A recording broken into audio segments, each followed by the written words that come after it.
서해 공무원 피격 사건과 관련해 전방위적인 강제 수사를 벌인 검찰이 하루 만에 다시 해양경찰청을 압수수색했습니다. 검찰은 내부 자료를 바탕으로 2년 전 해경의 수사 과정에서 부당한 월북몰이가 있었는지를 규명하는 데 집중하고 있습니다. 손효정 기자입니다. 서해 공무원 피격 사건을 수사하는 검찰이 이번에는 해양경찰청 본청을 압수수색했습니다. 하루 전 박지원 전 국정원장의 집을 비롯해 10여 곳에 대해 동시다발 압수수색을 벌인 데 이어 또다시 강제 수사에 나선 겁니다. 이번 압수수색 대상은 해경 본청과 내부 서버가 있는 곳으로 검찰은 본청 보안과와 대변인실 등에서 당시 전자문서와 메신저 자료 등을 확보했습니다. 검찰 관계자는 전날 압수수색은 사건 관계인의 집과 사무실이 대상이었다며 이번 압수수색은 전날의 연장선이라고 설명했습니다.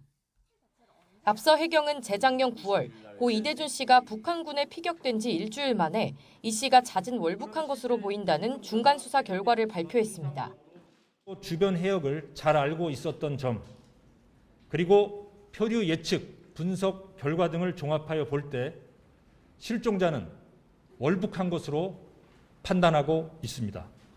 하지만 2년 뒤엔 월북 의도를 인정할 만한 증거를 찾지 못했다며 돌연 수사 결과를 정반대로 뒤집으면서도 근거는 확실하게 제시하지 않았습니다.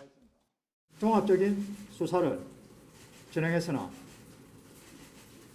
월북 의도를 인정할 만한 증거는 발견하지 못했습니다.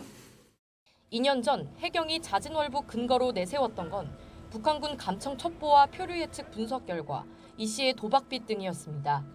검찰은 내부 보고서 등 압수수색을 통해 확보한 자료를 바탕으로 월북으로 결론 내린 과정과 이후 판단을 번복한 경위를 비교할 방침입니다.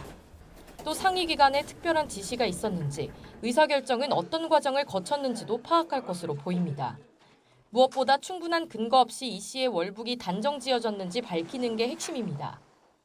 검찰은 이르면 다음 주 핵심 피고발인인 박지원 전 원장 등을 소환 조사할 것으로 보이는데 이후 문재인 정부 청와대 전반으로 수사가 확대될지 주목됩니다. YTN 손효정입니다.